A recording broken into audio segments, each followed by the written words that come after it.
Sejam todos bem-vindos ao canal Doxa e Episteme. Hoje trazemos mais um episódio da série Filosofando em Casa, com o tema Os Perigos de um Estado Marxista. Mikhail Bakunin. A expressão irmãos gêmeos diferentes é usada figurativamente para descrever a relação entre Karl Marx e Mikhail Bakunin. Essa expressão destaca as semelhanças e diferenças em suas ideologias e abordagens políticas, apesar de ambos serem considerados teóricos do socialismo e da luta dos trabalhadores. Karl Marx, um filósofo e economista alemão, é conhecido por sua teoria do materialismo histórico e sua obra mais famosa, O Capital. Ele defendia a necessidade de uma revolução proletária para estabelecer uma ditadura do proletariado como transição para uma sociedade sem classes. Mikhail Bakunin, por outro lado, era um anarquista russo.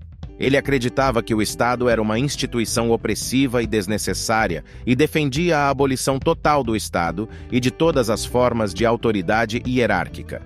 Bakunin argumentava que a revolução deveria ser realizada pela ação direta das massas, organizando-se em comunidades autônomas e federadas.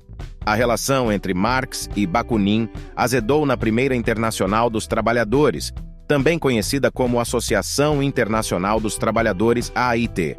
Ambos os teóricos tiveram posições conflitantes em relação à organização e ao objetivo final do movimento dos trabalhadores. Marx era um defensor da centralização política. Ele argumentava que a tomada do Estado era uma etapa necessária para a emancipação dos trabalhadores e a transição para o socialismo. Marx via o sindicalismo como limitado e argumentava que os trabalhadores deveriam se engajar em lutas políticas mais amplas. Bakunin, por sua vez, criticava a visão de Marx como autoritária e preocupada com a criação de uma nova elite burocrática. Ele via a centralização política como uma forma de opressão e acreditava que a luta deveria ser conduzida diretamente pelos trabalhadores e pelas comunidades autônomas, sem a necessidade de um governo centralizado. Essas diferenças fundamentais em relação à organização e ao papel do Estado levaram a um conflito ideológico e político entre Marx e Bakunin dentro da Internacional. O conflito culminou na expulsão de Bakunin da organização em 1872, quando Marx e seus seguidores consolidaram seu controle sobre a Associação Internacional dos Trabalhadores. É importante ressaltar que essa é apenas uma visão geral dos pontos de divergência entre Marx e Bakunin, e há nuances e debates adicionais em relação a essa questão complexa dentro do movimento socialista e anarquista. O texto a seguir foi escrito por Mikhail Bakunin. Os perigos de um Estado marxista. Para o Estado é natural destruir a solidariedade da espécie humana e, dessa forma, negar a humanidade. O Estado só consegue manter-se forte e íntegro, surgindo para seus próprios cidadãos, ou, usando uma linguagem mais brutal, para os seus súditos, como o fim supremo e absoluto.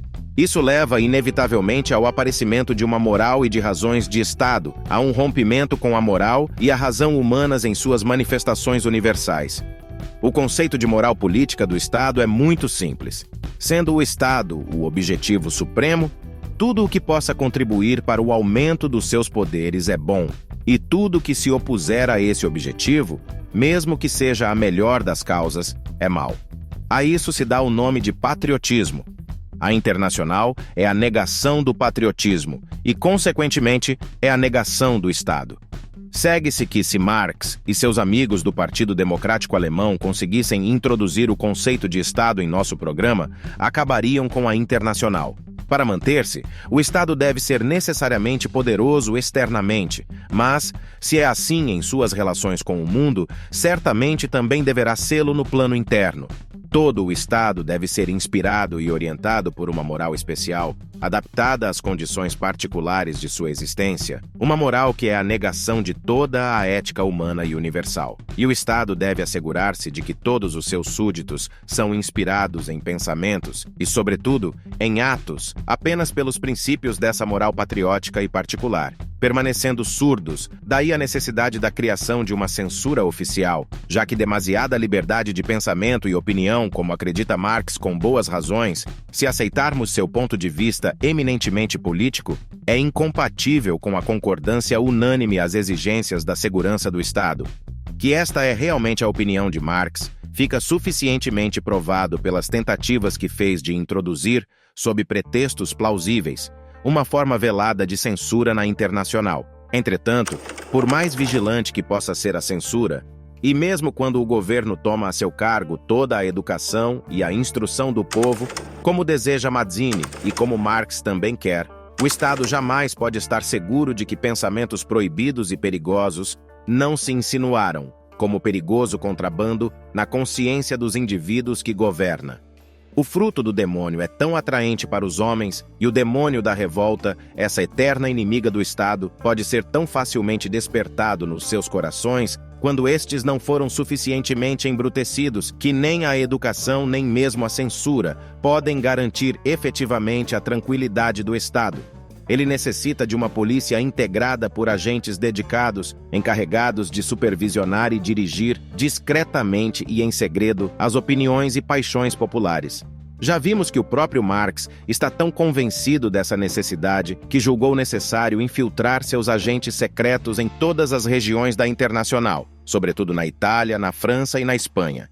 Entretanto, por mais perfeita que possa ser, do ponto de vista da segurança do Estado, a organização de ensino do povo, da polícia e dos serviços de censura, o Estado nunca pode estar totalmente seguro de sua sobrevivência, a menos que disponha de forças armadas para defendê-lo dos inimigos internos. O Estado é um sistema de governo de cima para baixo, em que uma minoria comanda uma imensa massa de homens das mais variadas classes sociais, ocupações, interesses e aspirações.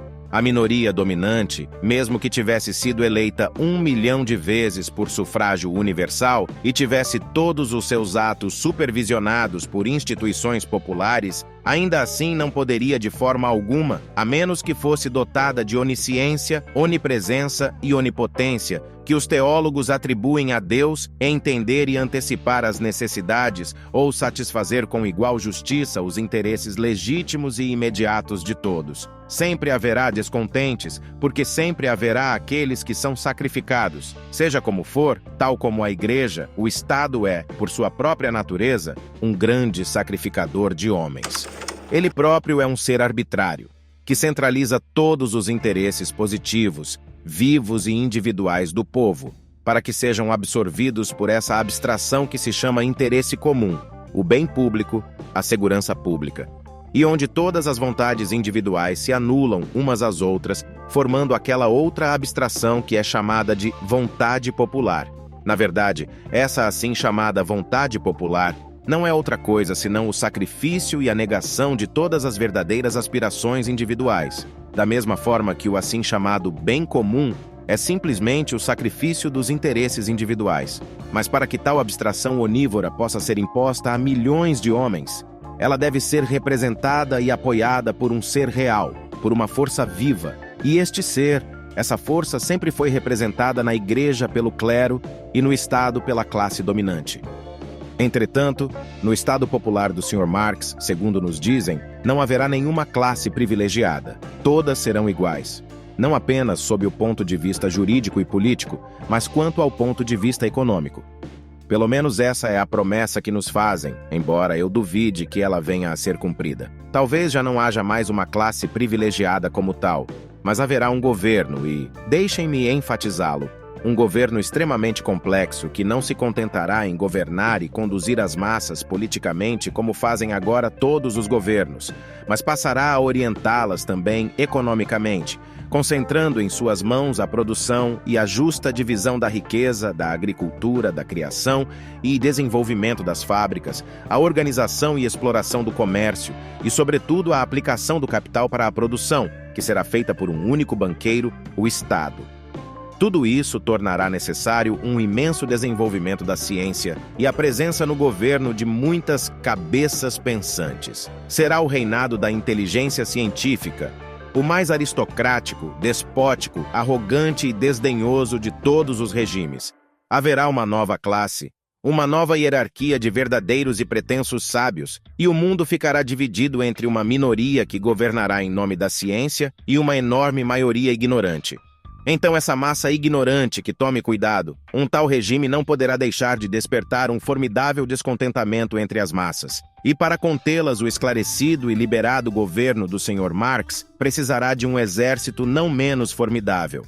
Pois, como diz o Sr. Engels, o governo precisa ser forte para manter a ordem entre os milhões de ignorantes, cujo levante brutal seria capaz de destruir e derrubar qualquer coisa, até mesmo um governo dirigido por cabeças pensantes. Podemos ver como, sob todas as frases democráticas e socialistas do programa do Sr. Marx, sobreviveriam no Estado por ele criado as características cruéis e despóticas de todos os Estados, seja qual for a forma de governo de que se utilizam, e que, em última análise, o Estado do povo tão entusiasticamente recomendado pelo Sr. Marx e o Estado aristocrático monárquico, mantido com tanta habilidade e poder pelo Sr. Bismarck, são completamente idênticos tanto nas suas metas internas quanto nas externas.